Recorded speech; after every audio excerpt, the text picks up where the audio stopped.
So this session is dedicated to Jérémy Dessert's draft implementation report on farm animal welfare. Alors, la présente session a été dédiée au projet de rapport d'exécution de Jérémy Desserle concernant le bien-être animal sur exploitation. This report will be of major relevance as it will be the EP's position on the performance of the current farm animal welfare related legislation and will fit in the Commission's ongoing fitness check of the legislation. Alors, le rapport en question sera d'une importance cruciale, comme il va définir la position du Parlement européen concernant la performance de la législation actuelle en la matière, et sera également donc une source d'inspiration pour la Commission dans le cas du fitness check de la législation en question. So I would like to just highlight some practical aspects for the running of this 1 hour session. Alors, avant de commencer, quelques aspects d'ordre logistique. The meeting is live streamed on Facebook. La réunion est en fait retransmise en direct sur Facebook. The interpretation is available in English and French, and all of those who wish to intervene are invited to speak in one of those two languages. Une traduction simultanée est prévue en anglais et en français. Toutes celles et tous ceux qui souhaitent intervenir sont priés de le faire dans une de ces deux langues. Please keep yourself muted during the meeting. Nous vous prions également de couper le micro pendant la réunion. Please add your questions using the Q&A function, and they will be addressed at the end of the presentations. Alors, pour vos éventuelles questions, nous vous prions d'utiliser la fonction Q&A et ensuite, donc, les questions sont adressées aux différents présentateurs à l'issue de leurs interventions. The debate will be moderated by Heineke Amerlins from the Intergroup Secretariat. Le débat, quant à lui, sera modéré par Madame Reineke Hamelers du secrétariat Intergroupe. If you are an MEP and wish to take the floor, please let us know by using the chat box or raise your hand in the function that is available to you. Alors, dans le cas où vous seriez eurodéputé et vous souhaiteriez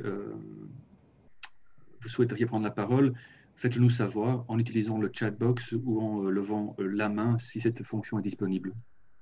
Given the short time at disposal, I would like to ask the colleagues to be brief with the questions and statements. Vu le délai imparti qui est relativement court, je vais vous demander d'être plutôt concis dans vos questions et vos interventions. And finally, the webinar will be recorded. The video recording and the presentations will be published on the Intergroup's website after the session. Et enfin, ce webinaire sera enregistré. Les enregistrements ainsi que les présentations seront publiés sur le site de l'Intergroupe après la session. Merci. So jumping to the presentation, we are very glad to have Jérémy here today, and we are particularly honored that he chose to present the draft report, firstly here on the Animal Welfare Intergroup, before it will be officially debated in Agri Committee. Jérémy, ravi de vous accueillir parmi nous. Nous sommes particulièrement honorés par le fait que vous avez décidé de présenter votre projet de rapport, d'abord au sein du groupe sur le bien-être animal, avant d'en débattre officiellement au sein du comité Agri. So, without further ado, I'll pass the floor to Jérémy so he can guide us through the main context of its draft report for 12 minutes, more or less. Alors, je vous passe bien volontiers la main et c'est à vous maintenant de présenter les principales conclusions de votre projet de rapport. You have the floor, Jérémy. Merci beaucoup, Francisco. J'espère que tout le monde m'entend bien. Merci beaucoup, Président. Merci à l'ensemble des députés présents et à l'ensemble des... All the organizers of this webinar. Sorry, j'entends la traduction aussi. I have the same issue. I can hear the translation of what I'm saying at the same time. So Christophe, if we could do simultaneous translation when Monsieur Desserle speaks a couple of sentences and then you translate. So the same idea of consecutive, you mean? Yes, please. Of course, no worries. Monsieur Desserle, you can continue. Could you please pause after a couple of sentences so the interpreter can translate? Vous pouvez poursuivre, donc, mais l'idée serait de le faire plutôt en consécutive, vu l'interférence entre les canaux anglais et français, et nous prions de couper après quelques phrases systématiquement, si c'est possible. Ouais, ok. Bon, bah, ok. Merci en tout cas à l'intergroupe de bien vouloir me recevoir ce matin pour présenter effectivement ce rapport. Et je pense que cet intergroupe, voilà, est quand même, c'est quand même normal de le privilégier avant qu'on rediscute de tout ça au Parlement. Ça me paraissait important de vous faire partager le début des travaux. I want to first and for all, thank you very much for welcoming me here and to allow me to present my work. And I find it, to be honest, totally normal to inform you before discussing the whole issue in the European Parliament. Avant toute chose, je voudrais me présenter. Avant d'être député européen, je suis aussi agriculteur. Je suis éleveur de vaches productrices de viande et donc du coup j'ai une exploitation agricole en France, voilà, et donc je pense avoir sans prétention quelques notions en matière de bien-être animal. Ça fait 30 ans que je vis à côté des vaches et j'ai fait plusieurs expériences. J'ai travaillé sur plusieurs exploitations où il y avait des animaux, des moutons, des cochons, des poules. Donc, je suis assez attaché aussi à ce que ce bien-être animal et à ce que ce sujet soit traité de la meilleure des façons et qu'on puisse aussi voilà, reconnaître le travail des agricultrices et des agriculteurs dans ce domaine-là. First and for all, allow me to present myself. I work, of course, for the Commission Agri, but apart from that, I'm also a farmer myself. I breed cows, and without any pretension, I think I'm well positioned to say that I think I know what I'm talking about. I've been living next to cows for more than 3 decades now. I know how hard the struggle has been for farmers, and I know what the efforts have been that they've been conducting over the last years to enhance and to improve the animal welfare and their own working conditions. Donc, ça a été dit par le président tout à l'heure, dans le cadre de la Farm to Fork stratégie, la Commission européenne va effectuer une évaluation, le fitness check, donc de la législation européenne en matière de bien-être des animaux. Et ça doit s'achever en fin 2021. Et l'idée, c'est que le Parlement puisse aussi faire ce travail-là, et c'est pour ça qu'on travaille sur ce rapport-là. Donc j'ai été pour la commission Agri nommé rapporteur donc pour ce rapport d'initiative qui doit finalement travailler sur la mise en œuvre de la législation européenne sur le bien-être des animaux producteurs de denrées alimentaires. Et donc ce rapport, il couvre plusieurs directives. Donc une directive, la directive mère, concernant la protection des animaux d'élevage, et puis ensuite plusieurs directives un peu plus spécifiques, une sur la protection des poules pondeuses, une sur la protection des poules destinées à la production de viande, une sur la protection des veaux et une sur la protection des porcs. So within the framework of the Farm to Fork, the European Commission has conducted an assessment, the so-called fitness check of the European legislation with regard to welfare of on-farm animals.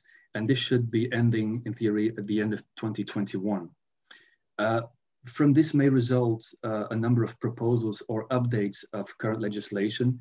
And in this framework, Parliament has deemed necessary to look into this question from closer. I am reporting myself for the Agri Commission of this initiative report that conducts an assessment on the European legislation on the food-producing animals. This, of course, encompasses a number of directives. There is the main directive, what we call the General Farming Directive, but also a number of specific tools like the directive on laying hens, another directive from 2007 on broiler hens. Then there is also, of course, a directive on calves and a last one regarding pigs. les questions du bien-être animal lors du transport et de l'abattage des animaux sont exclues du champ du rapport de mise en œuvre, tout comme les questions de bien-être des animaux utilisés à des fins d'expérimentation et aussi des animaux de compagnie.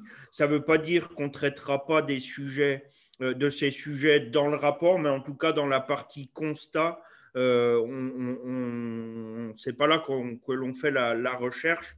Voilà, donc peut-être que, enfin, en tout cas, dans le reste du rapport, dans la partie recommandation, on traitera ces sujets, mais en tout cas, il ne nous est pas demandé de faire une analyse sur la partie transport, abattage ou expérimentation et animaux de compagnie.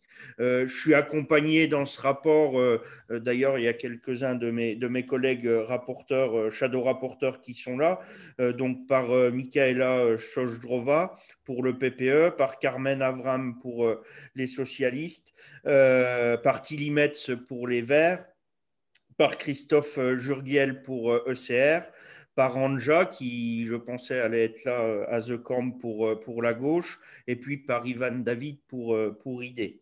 Et donc, dans les commissions aussi qui seront consultées, il y a bien sûr la commission Envie, et c'est Marlène Mottler pour le PPE qui en est rapporteur. So the issues of welfare during transport and slaughter are actually excluded from this report. They are not, you will not find them in the actual findings, but they will be addressed in the recommendations. The only thing was that we haven't been asked to analyze them from closer. Also excluded are animals used for experimental projects or pet animals.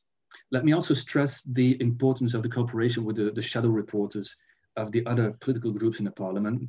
I'd like to, for example, mention Michaela Sojdrova, Carmen Avram, Tilly Metz, Christophe Jurgiel, Anja Hazekamp, which I was expecting to see here as well, and also Ivan David. And last and but not least, of course, also Marlene Mortler, who is a co-reporter. Merci. Donc pour ce travail, je me suis appuyé à la fois sur l'étude commandée au service de recherche du Parlement européen, dont le champ de recherche a été construit avec les shadow rapporteurs.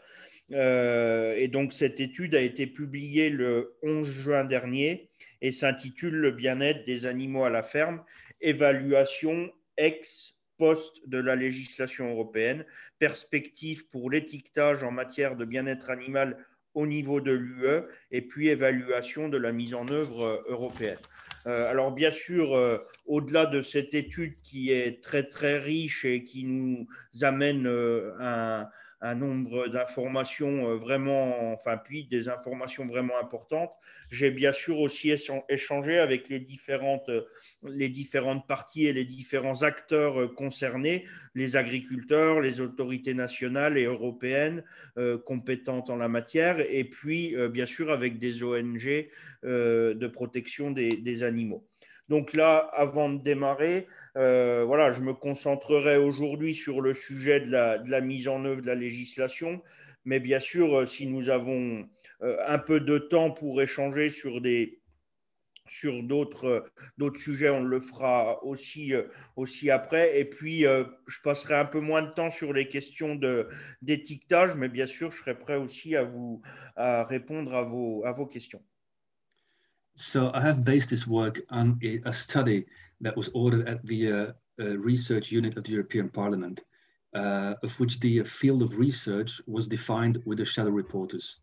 The study was published on June 11th and has as a title, Welfare of On-Farm Animals, Ex-Post Assessment of the European Legislation, Perspectives for Labeling with regard to animal welfare at European Union level.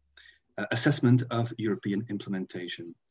Of course, another source of information for me has been the numerous contacts with different stakeholders like farmers, national and European authorities, and NGOs for animal protection. I will focus today on the implementation of legislation, but if we have some time left, we can also have a quick word on the question of labeling.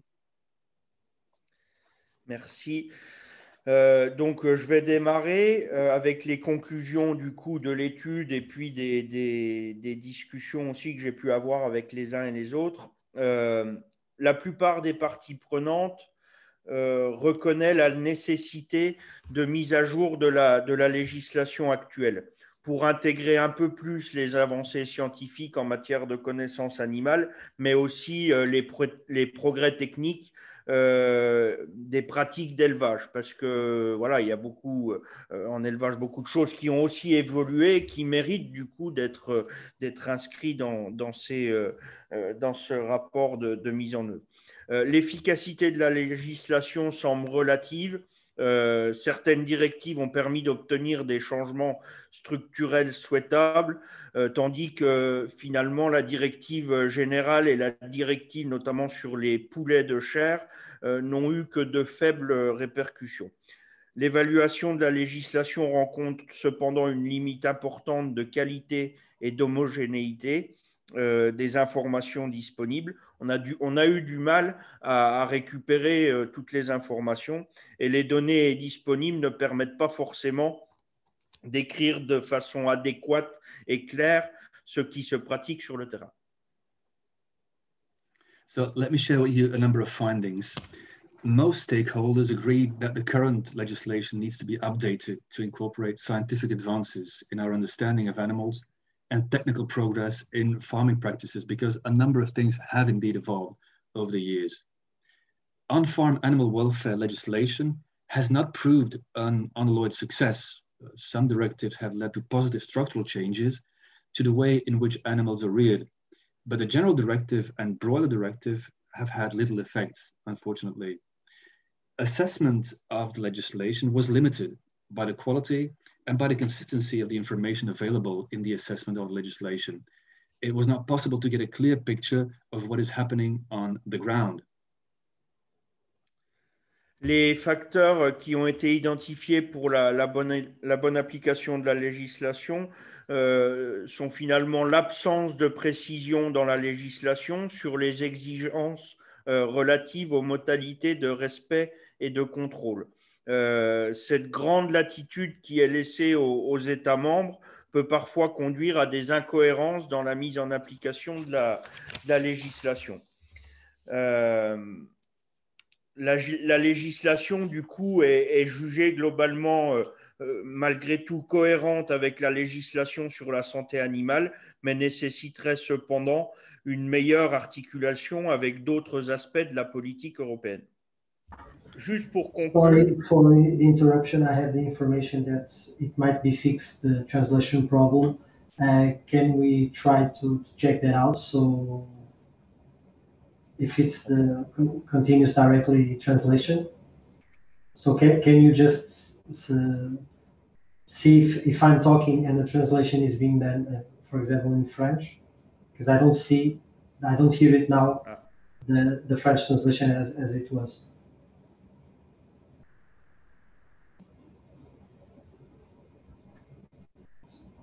Yes, it works. So, dear Jeremy, if you could continue your presentation, and then, well, we have the simultaneous translation, so it'd be easier also for you and for those who are listening. Thank you very much, and sorry for the problem. Ok, je continue. Ok. Ah, ok, thank you.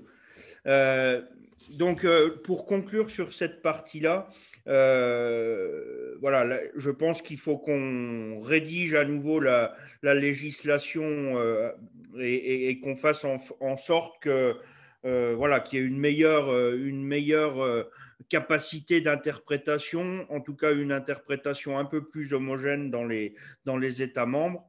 Je pense que c'est important qu'on conclue là-dessus. Et puis, par ailleurs, il faut rappeler aussi de bien distinguer les objectifs de la réglementation et les actions concrètes. Les actions concrètes prévues par la réglementation sur le bien-être animal ont globalement toutes été mises en œuvre. Et s'il reste des objectifs non complètement atteints, l'explication se trouve souvent dans la nature de ces objectifs très généraux et souvent très ambitieux et pas toujours en face de la réalité du terrain. Donc, quelles que soient les évolutions, la réflexion devra être menée de concert avec les éleveurs, avec les agriculteurs, avec une approche pragmatique et réaliste, tant sur les pratiques d'élevage que sur les pratiques aussi commerciales, en tenant compte aussi des progrès déjà réalisés. Et puis, c'est finalement dans cet état d'esprit aussi que je souhaite partager avec vous les grandes idées que je souhaiterais, qu'on souhaiterait, parce que voilà, on travaillera bien sûr avec l'ensemble des shadow rapporteurs, mais les grandes idées que je voudrais proposer. Donc, c'est bon, ça fonctionne? It's good, Francisco? Ça fonctionne bien? Donc, sur les recommandations, bien sûr, moi, je reconnais l'importance et la sensibilité du sujet bien-être animal dans notre société. Et pour pouvoir inviter les éleveurs à continuer de progresser sur les questions de pratique d'élevage, en accord, bien sûr, avec un meilleur bien-être animal, il est impératif que dans un tout premier temps, soient reconnus les progrès accomplis par les éleveurs sur leurs élevages en matière de bien-être animal. Leur dynamique et leur inscription dans une démarche de progrès et dans une réflexion prospective. Donc ça, j'aimerais bien que ça fasse partie des priorités, qu'on puisse vraiment reconnaître déjà le travail qui a été fait et qu'on puisse du coup s'appuyer là-dessus pour faire encore mieux. Dans ce que je propose aussi, c'est d'inviter la Commission à mettre à jour la législation sur le bien-être des animaux d'élevage en considérant les aspects suivants, à la fois une rédaction plus lisible des objectifs et indicateurs, permettant une transposition nationale plus homogène entre les États membres et permettant ainsi de préciser son cadre de contrôle et de sanction des États membres en cas de non-conformité. Qu'on soit pas forcément plus strict, mais en tout cas un peu plus juste et un peu plus homogène. Toute action législative future, révision ou création impliquant une modification ou un changement de système de production, notamment dans le logement, s'appuie sur des données scientifiques solides et récentes, issues de recherches axées sur une démarche systémique et n'isolant pas un aspect particulier de la durabilité. J'insiste sur cette approche globale. Je pense que si on veut vraiment qu'il y ait du renouveau, il faut qu'on puisse expérimenter et travailler sur la globalité des champs qui sont sur une exploitation agricole, donc à la fois l'environnement, à la fois l'économie, mais aussi le social. Et je sais que Maria Neusche est parmi les participants, et les conditions aussi sociales de ceux qui travaillent sur les exploitations impliquent bien évidemment et comptent dans le bien-être animal. Donc voilà dans les premières recommandations ce que je voulais aussi vous dire. Et toute décision, bien sûr, doit s'accompagner de la mesure des impacts sur les fermes, en évaluant aussi les incidences tant scientifiques, techniques et qu'économiques, dont notamment une étude de marché. Il faut bien avoir en tête que la réussite d'une stratégie en faveur du bien-être animal ne se fera pas non plus sans une approche économique certaine. Voilà. Ensuite, cette approche, à mon avis, pour qu'elle soit la plus pertinente possible, doit se faire aussi en considérant la diversité des modes d'élevage existant dans chaque secteur au sein de l'Union et en tenant compte aussi de la diversité des conditions climatiques. Et on devra aussi analyser, pour moi en tout cas, la situation du point de vue de l'animal espèce par espèce et à différents stades de production, et aussi du point de vue de l'éleveur. Le bien-être animal est indispensable, mais pour qu'il soit effectif, il faut aussi que l'éleveur soit dans des conditions de bien-être certaines. Et je souhaite aussi, je propose en tout cas que la Commission puisse développer une meilleure coopération entre l'ensemble des acteurs concernés, ainsi que faciliter le dialogue entre les différents acteurs des États membres pour justement leur permettre de mener une réflexion collective sur les évolutions des systèmes d'élevage. On voit bien que dans certains endroits, dans certaines productions... Sorry to interrupt. Can you finalize the conclusions because we are running a bit late, so we can have some time to make some questions if they are brought up. Thank you very much.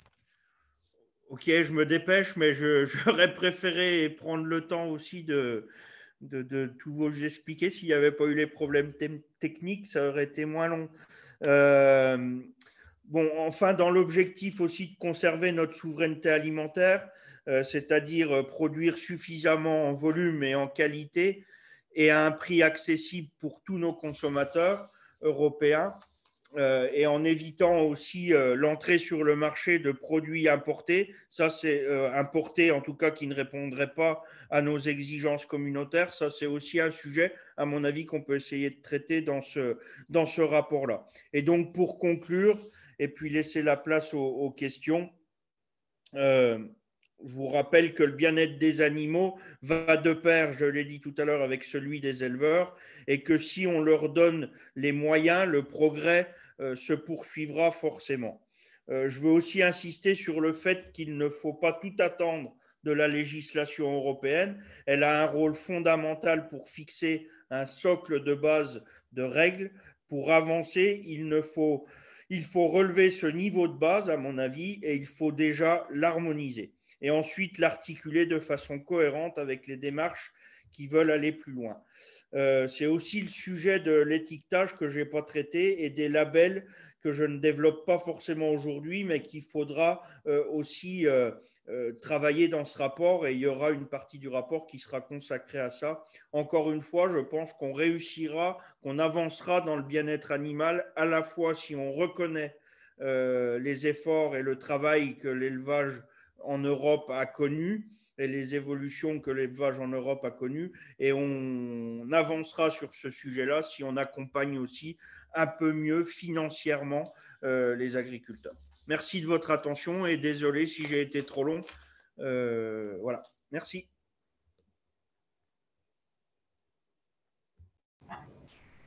No need to apologize. It's very important for us to be clear, and thank you for your time and your presentation.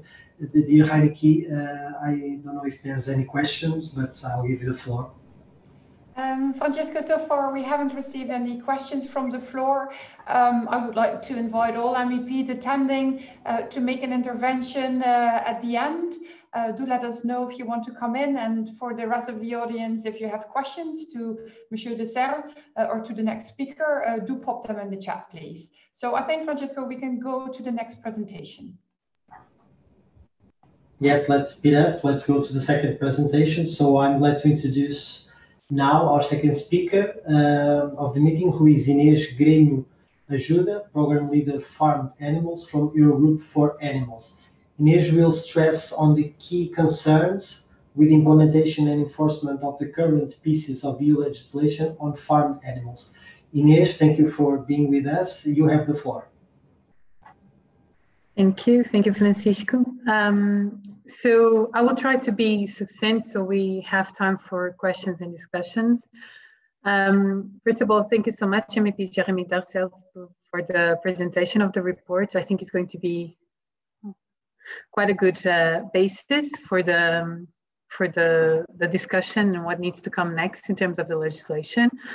I will touch on some points. I do agree also with the MEP Jeremy Darcel, because I'm a vet as well, and I worked alongside with a lot of cattle farmers in my previous jobs.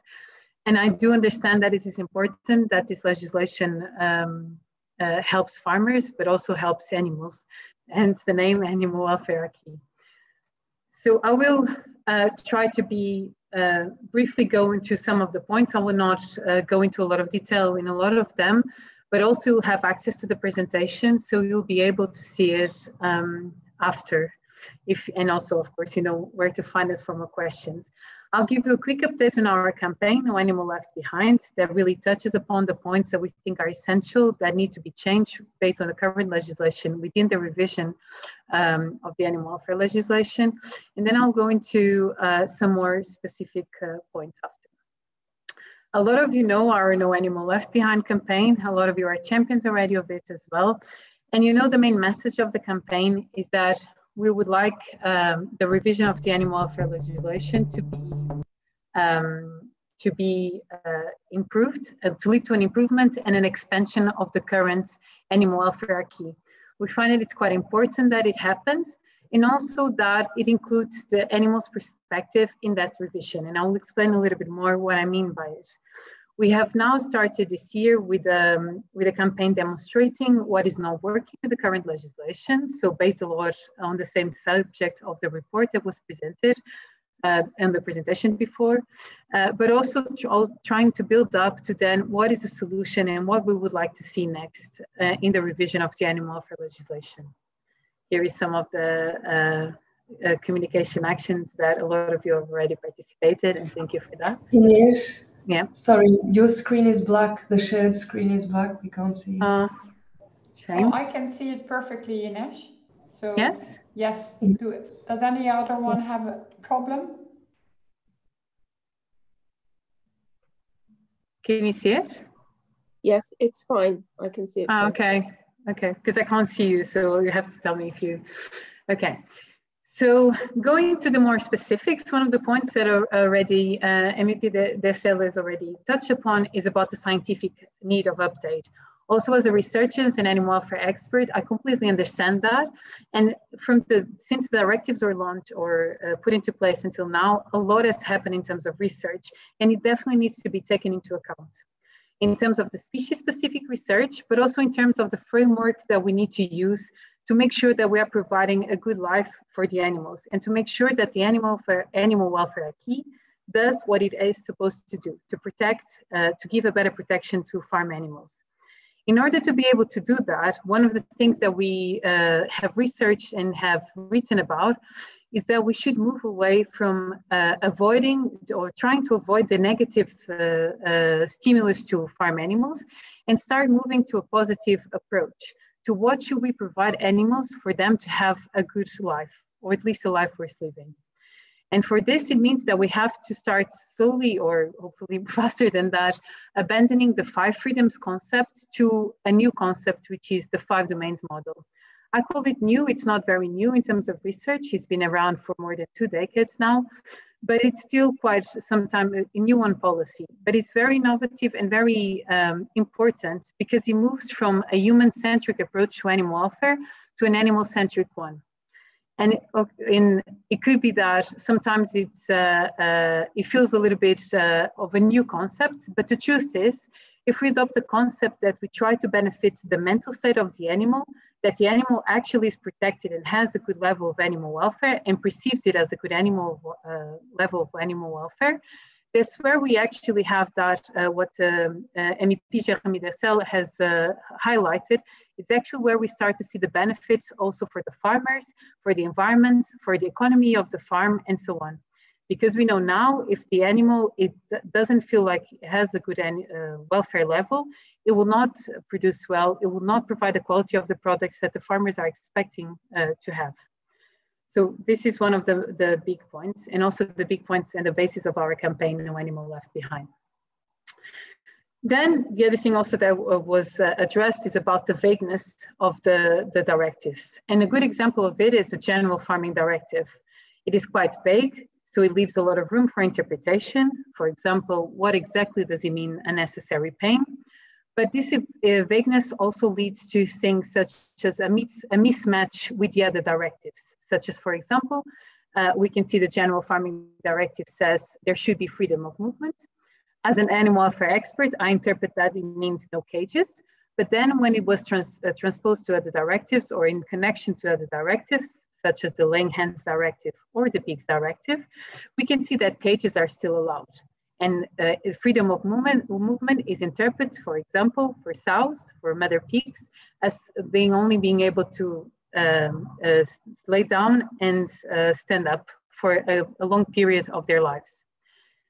And finally, due to the lack, and also it is highlighted on the report, due to the lack of species-specific legislation, the General Farming Directive is what a lot of species have, is the only thing that they have in terms of on-farm animal welfare. So for species such as rabbits or dairy cows, this is the only thing, this vague directive is the only thing that protects them. So we need to make sure that in the revision of the animal welfare legislation, there is species-specific legislation. And an alarming case of this lack of species-specific legislation is the farmed aquaculture species. We know that even for in the General Farming Directive, they are excluded from the majority of it due to, at the time, an argument that there wasn't enough research. We now have enough research to include fish and to give them species-specific legislation as well. Because if we don't do this, as you know, we are excluding at least 1 billion at any one time in a farm, animals, sentient animals. We also do not allow for a good connection, as it is reflected on the report, a good connection with other pieces of legislation. And other pieces of legislation that are implemented in aquaculture don't have a basis to also include the fish needs and the fish welfare in them. So it is very important that in the revision, this is addressed as well. Then there is a challenge of derogations. Derogations allow, again, for a lot of room of interpretation and a lot of range of practices. A good example is the stocking density for broilers that has a big range is allowed as a derogation. And this not only creates a level playing field for farmers, so for example, disadvantages farmers that do not have the capacity to invest in a ventilation system and hence increase the stocking density, but it also is detrimental for broilers because from 42 kilograms to 30 kilograms, there is a lot of, per square meter, there is a lot of difference on the impact of their welfare. And the truth is a broiler at the higher stocking density allowed at EU legislation grows compressed. If we look at their feathers as a researcher, we see the compression of other broilers that grew next to him or her, and they didn't have even space to grow, to expand their bodies, and to sit comfortably. Also, again, touched upon the report, the non-compliance and lack of enforcement. And a good example of this is the ban on tail docking that is quite specific, has a lot of directives, had a report demonstrating there is no compliance, had an action plan, and still it didn't work. And this definitely needs to be addressed on the revision. So it's about creating species-specific legislation. It's about creating improved legislation and expanding it, but also it's about making sure that the structure allows for this non-compliance and for this lack of enforcement to be addressed as well. I will not go into a lot of detail on the transport and slaughter regulation, although they are connected and they are involved in this revision as well. But you can find more detail on our reports and also on this presentation. But for example, on transport, a lot of it is about, again, the vagueness, about the lack of species-specific criteria, and also, for example, the time journey or some species, some categories being classified as unfit for transport, such as the main calves, and other criteria. The same for slaughter. Again, a lot of there is room for interpretation, for example, with slaughter without stunning. And also, there are derogations that are important to address in the next revision, such as, for example, emergency killing, that at the moment doesn't have restrictions and still allows for inhumane methods that should not be allowed even under emergency killing. And finally, of course, there are some strong points to keep as well with this current legislation. And one of them, it's about the section of legislation that we see, for example, on the Laying Hens Directive. So on the Laying Hens Directive, we have the production systems. They are sanctioned by different types of production. So what this means is that we know what a caged system is, what a barn system is, what a free-range system is. And this allows, and MEP Jeremy Dessel was very good at explaining this, this allows then for two very important things. One of them is to establish a label and method of production label such as what exists for eggs. The other thing that it does is provide us with a basis to be able to collect data that is reliable and monitoring. That's why for laying hens, we know how many hens are in cages, how many hens are in barn, and so on. We don't have this information for pigs or for broilers or for calves. And applying this principle to the other species-specific legislation with the new revision will be very important in order to provide those both work streams a chance to being effective and transparent. Finally, the other thing that we can see is that regulation. I will finish. It's my last point. Yeah, so it's my last point. And finally, in terms of the strengths of a regulation, we can see how stronger, and we know how strong a transport and slaughter regulation can be compared to a directive, still with some problems to be solved. And we think that the same should happen with the General Farming Directive. In order for it to gain strength, to be a basis for the animal welfare legislation, we should transform it. It should be upgraded to a regulation as well. Yeah, and I'll stop here to allow time for a question. Thank you. Thank you very much, Ines. Then the presentation will also be available for those who could not see. Yes. Just one point of information. I will be the shadow rapporteur for this report from the Greens. I'm making the substitution of Thierry Metz. Dear Desserre, we'll be talking soon, so thank you very much for all the presentations. Inês and Mr. de Recel, I would give the floor to Heineke to see if anyone has some questions. I see some hands, so I'll give the floor to you. Thank you, Francisco. And yes, indeed, we have 3 MEP interventions and also some other questions to Monsieur de Serre. Firstly, I would like to invite MEP Jutta Guteland to come in, please. Jutta? Yes, I'm here. We can hear you. I'm outdoor. Can you hear me? Yes. Would you like to see me too? Maybe I'll try. It's a bit windy.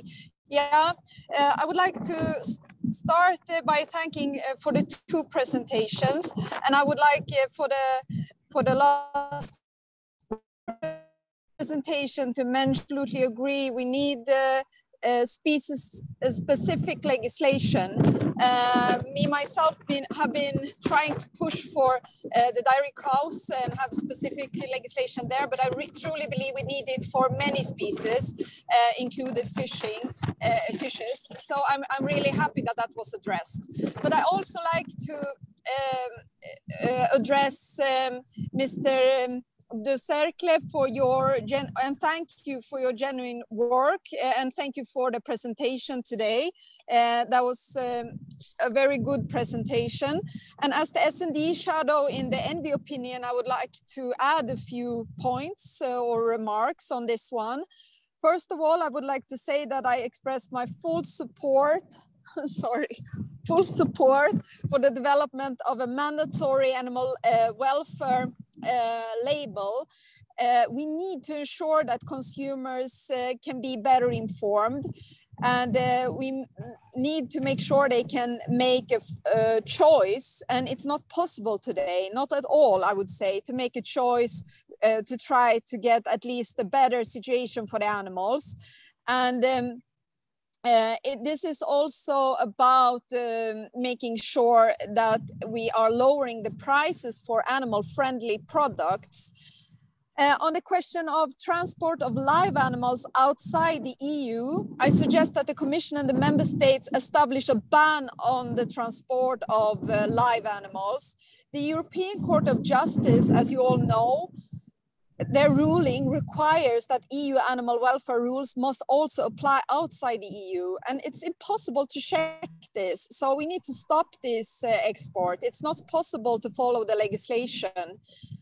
During the pandemic, I also would like to address that we have seen also increased public health risks caused spreading by the mink farms, and these animals also live under very terrible and stressful conditions. And I believe we must take this opportunity to stop this production for good.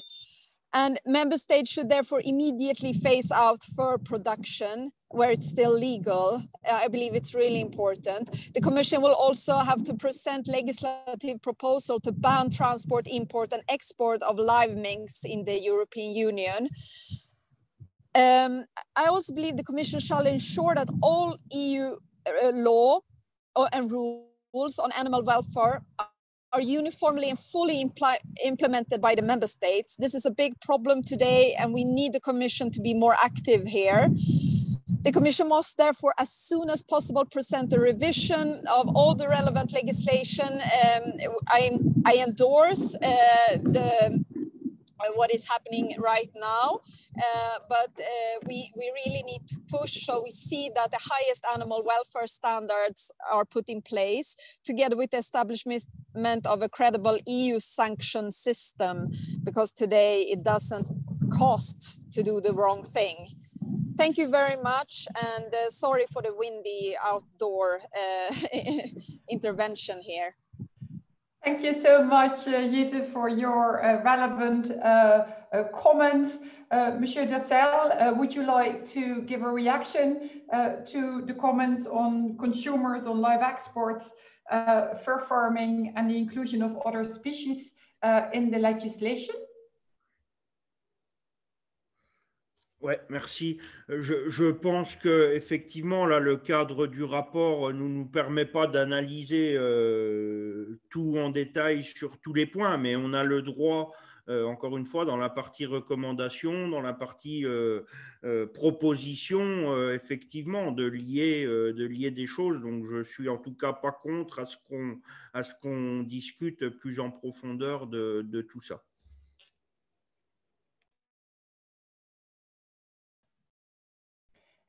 Many thanks for that. Now I would like to invite MEP Bruna to make her intervention. Madame Bruna, over to you, please. Oui, merci beaucoup, Madame la Présidente. Bonjour à tous et merci aux intervenants. Je voudrais intervenir sur une lacune de la législation actuelle. Il me semble en effet que dans les élevages comme dans le transport, ce qui bloque aussi, c'est le financement. On le voit dans les plans nationaux d'application de la PAC, les financements qui sont concrètement utilisés dans le bien-être animal sont marginaux. Le deuxième pilier consacré au développement rural n'est pas suffisamment utilisé pour améliorer la condition animale dans les élevages. C'est d'autant plus vrai que les éleveurs sont aujourd'hui contraints de s'exposer à un endettement terrible pour construire ou rénover leurs bâtiments. Cet endettement finit même par conduire certains éleveurs au suicide. Donc, quelles seraient vos solutions pour aider les agriculteurs à investir dans des bâtiments plus respectueux du bien-être animal? Je pense notamment pour ma part à des prêts accordés en fonction du bien-être animal et avec un taux réduit, dont les bons remboursements pourraient être rééchelonnés si l'exploitation connaît des difficultés. Donc, ma question est, qu'en pensez-vous? Merci.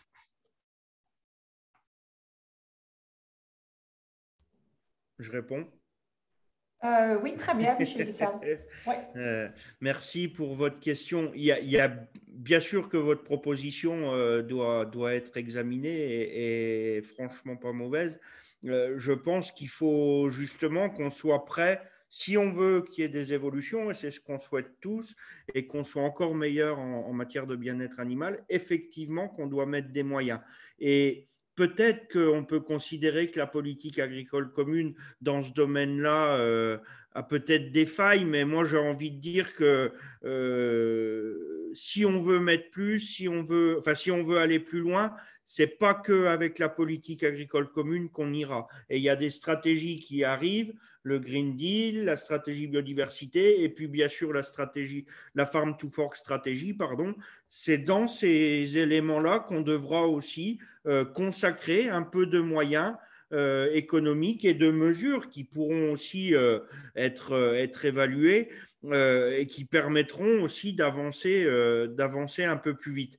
Mais encore une fois, il faut vraiment effectivement qu'économiquement, on investisse un peu plus et ça se fera peut-être dans la PAC plus tard, pas dans celle-ci, mais ça se fera aussi par les moyens qu'on mettra dans les politiques qu'on est en train de décider, notamment la Farm to Fork stratégie. Encore une fois, le plus on relèvera le niveau de la qualité alimentaire de nos produits, dont le bien-être animal fait partie, le plus on devra économiquement soutenir ça, quoi. Et je reviens sur un point que j'ai dit tout à l'heure, tout en étant cohérent avec notre manière de faire du commerce au niveau international. Voilà, on ne pourra plus se permettre d'être exigeant avec nos paysans sans être exigeant avec les paysans des autres, enfin en tout cas avec nos partenaires. Donc voilà, il y a vraiment un travail assez large à faire pour dynamiser tout ça. Thank you so much, Monsieur de Serle. On behalf of the chair, I would like to announce that we try to continue a bit longer. Of course, if people can stay a bit longer due to the technical issues in the beginning. We also have a request from MEP Ripa to make an intervention. Manuela, are you with us? Yes, thank you very much, Reineke. Bonjour, Monsieur de Serle. I'm the ENVI shadow rapporteur for the opinion in ENVI for the Greens EFA, and I would like to thank you very much today for coming to this group to present your report. And I have some comments and questions because, as you said, le bien-être animal, that is really the main focus of this report. And our animals, unfortunately, are still treated as agricultural products, but they are sentient beings. And I think this must be clearly in this report and in our opinion. And I don't quite agree with you that you say we can't go too much into detail. I think we have to go into detail. The last evaluation of the animal welfare strategy was 10 years ago, and we have a lot of deficiencies in the enforcement and in the implementation of this strategy. So my questions to you are, first of all, we had the great outcome of the European Citizens Initiative of ending the cage ages. And the Commission yesterday, luckily and finally said that they will come up with a legislative proposal. I think we should help them and enforce them to do the right thing. So are you considering the outcome of the ECI in your report? Secondly, regarding the empowerment of consumers, in the opinion of ENVI, and I'm very sorry to say so, it's a very weak opinion. So we had to table really a lot of amendments to bring more species-specific legislation into it. And to have an animal welfare label, you know, that is also maybe just for companies who want to do it or doesn't want to do it, I think it will not do the job. We definitely need an EU mandatory label to inform and not to confuse the consumers. And I would like to hear what you're considering here. And then I would like to know if in your report you tackle the industrial animal farming, also from a point of view of the environmental problems that we have with it and our health problems. So the antimicrobial resistance that are coming out of this industrial animal farmings. And last but not least, because a lot was already said from Jutta and from my other colleague, is do you address in your report, you just mentioned it, international trade issues? We can't have high animal welfare standards in the EU and lower it while we're importing products or animals that don't apply to our strong standards. So I think it's paramount that we tackle also this in our report. And I did amendments on all this. So I'm curious to hear your views. Thank you very much. Monsieur de Serle, would you like to comment on these questions to you?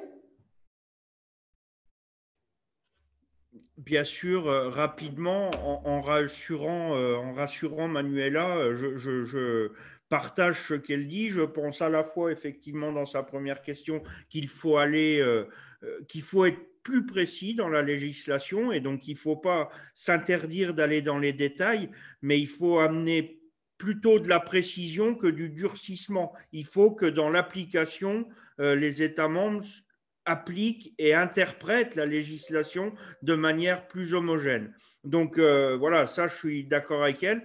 Ensuite, sur l'ensemble au travers de l'étiquetage, des questions d'étiquetage, je pense qu'on peut aussi effectivement avancer un peu plus loin et si on met si on met un peu de plus-value économique, il faut le faire effectivement espèce par espèce. C'est d'ailleurs ce que je propose dans le rapport, que la Commission traite ça espèce par espèce et qu'on aille un peu en profondeur aussi dans les sujets. Donc voilà, moi je suis plutôt favorable avec les messages qui viennent d'être passés par Manuela, et je pense que voilà, on doit travailler en tout cas dans ce sens-là. Après, faut savoir que le rapport, vous savez, enfin, les députés qui ont déjà été rapporteurs le savent mieux que moi d'ailleurs, parce que c'est la première fois où je suis vraiment rapporteur. On n'a que 11 pages.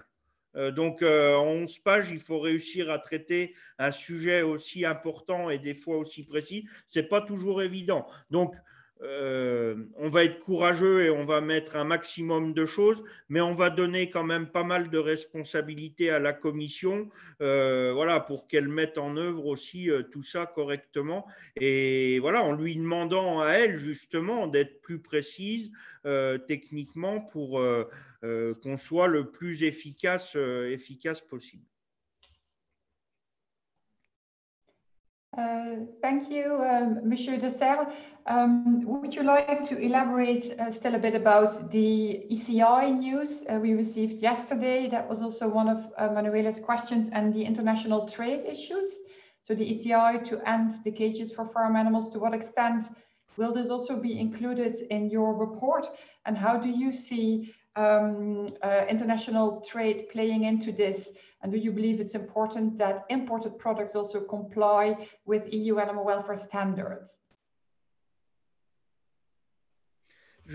Ouais, désolé, j'ai peut-être été un peu vite, mais enfin, ces sujets-là, sur les questions sur le rapport d'hier, enfin sur le sujet d'hier, enfin sorti hier, bien sûr qu'on verra comment on pourra le traiter. Aujourd'hui, il y a déjà un premier draft du rapport qui est parti, donc ça viendra par l'intermédiaire des amendements s'il y en a sur ce sujet-là. En tout cas, je ne m'y opposerai pas forcément. Et sur les questions du commerce international, dans ce qu'on demande, et on devra continuer à le demander, on demande aussi à ce qu'il y ait une cohérence entre les normes et les réglementations qu'on demande à nos agriculteurs d'appliquer et les réglementations qui sont celles de nos partenaires internationaux. Donc il faut effectivement que sur ces sujets-là, le prisme soit aussi évolue aussi. Voilà. Thank you so much. Before we go to a last question from the audience, is there any other MEP who would like to make an intervention? If so, please unmute yourself. If not, then a last question, Monsieur de Serre, about the use of mutilations in livestock farming. A lot of animals are mutilated because of problems with them adapting to the industrial environment. For example, pigs are still being routinely tail-docked, are castrated. Of the chickens, the beaks are trimmed. Do you also intend to address these animal welfare issues in your report?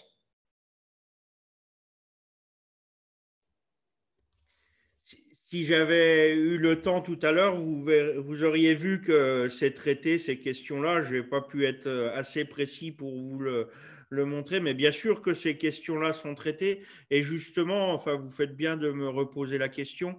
Justement, sur ces sujets-là, on voit qu'il y a des différences entre pays de traitement et des fois de réglementation aussi. Et il y a des pays qui réussissent à évoluer. Il y en a d'autres qui essayent mais qui n'y arrivent pas. Et il y a vraiment une responsabilité collective aussi pour nous à faire en sorte que justement les États membres où ça fonctionne, où il y a eu des évolutions et que ça marche et qu'économiquement ça ne plombe pas l'agriculture, eh bien, il faut que ces États-là, enfin que ces producteurs-là soient mis en relation avec les producteurs des États membres où il y a plus de difficultés à avancer. Et ce qu'il faut, enfin, je pense que l'état d'esprit dans lequel il faut qu'on travaille, voilà, c'est celui de se dire qu'aujourd'hui, aucun agriculteur s'amuse à couper les queues des cochons ou à faire quelques mutilations que ce soit. Ce n'est pas un amusement, ce n'est pas pour rigoler. Donc, bien sûr qu'eux aussi sont prêts à trouver des solutions. Donc, il faut qu'on les accompagne. Et donc, notre rôle, c'est aussi de mettre en relation, de faciliter la mise en relation entre les agriculteurs des États membres où il y a des choses qui fonctionnent et les agriculteurs des États membres où les choses vont un peu moins vite. Donc oui, nous irons jusqu'à ces propositions-là, jusqu'à ces détails-là pour justement faire avancer les choses parce que je pense que ce sont des exemples assez parlants. Thank you. Thank you so much, Monsieur de Serle. Last question before we finish this meeting. Could you say a bit about the timeline of your report? When do you envisage it to be adopted?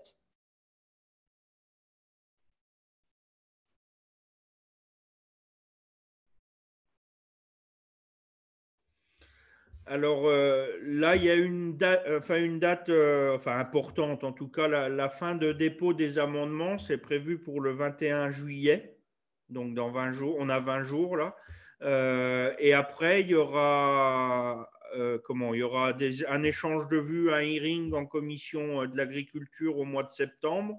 Il y aura un vote en commission de l'agriculture au mois d'octobre et un vote en plénière normalement au mois de novembre. Voilà à peu près les dates clés. Voilà, jusqu'au 21, on a la possibilité de déposer des amendements. Et puis après,